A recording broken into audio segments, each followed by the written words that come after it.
Hasanboy jigar, boya ukangizga Cadillac elektromobilini sotib olmoqchi bo'ldi-ku, sizga benzinligini topib qo'ydi. Hasan ko'rinishingiz sal o'xshagani bilan ichki dunyoyingiz umuman boshqacha-yu. Cadillac'ga ham ikki xilini haydab orar ekansizlar.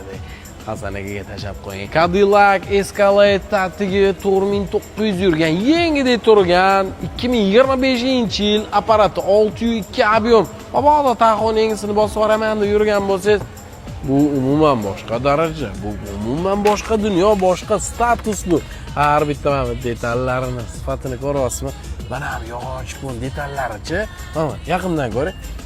Oyimgalar davridagi mebellar rasvetkasidagi takoy glansli bo'lar ekan-da.